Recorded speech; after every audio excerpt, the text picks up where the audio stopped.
So you say you want to lead a storytelling training, or somebody else says you should lead a storytelling training.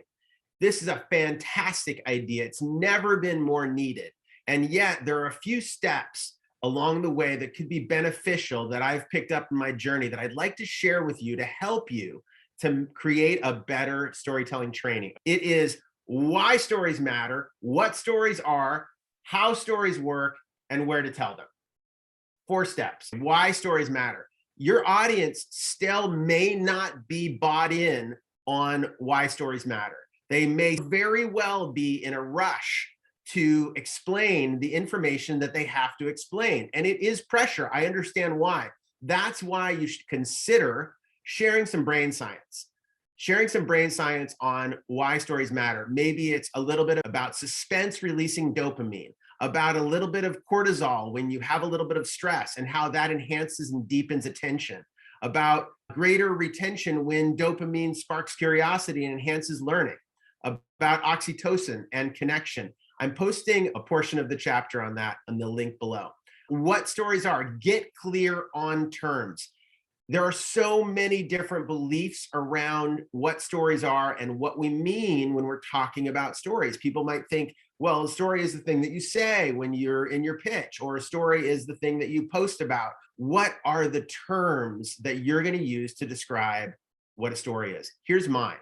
A story is a problem approached in an interesting way that makes us care.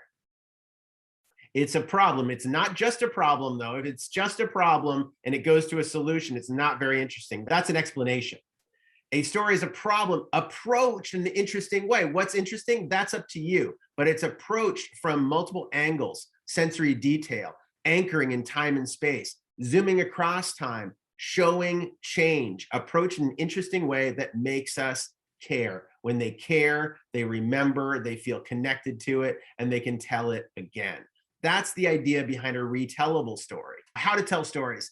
I suggest that you come to this storytelling training with a framework.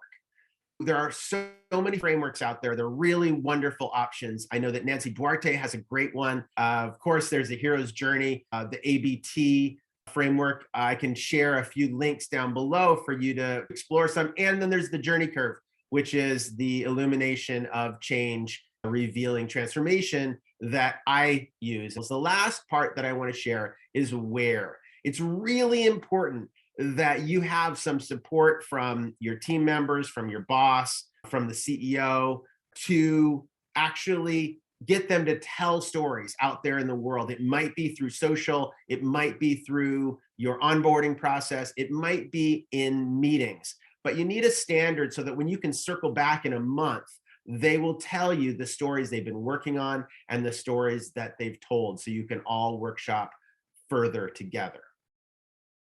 Good luck.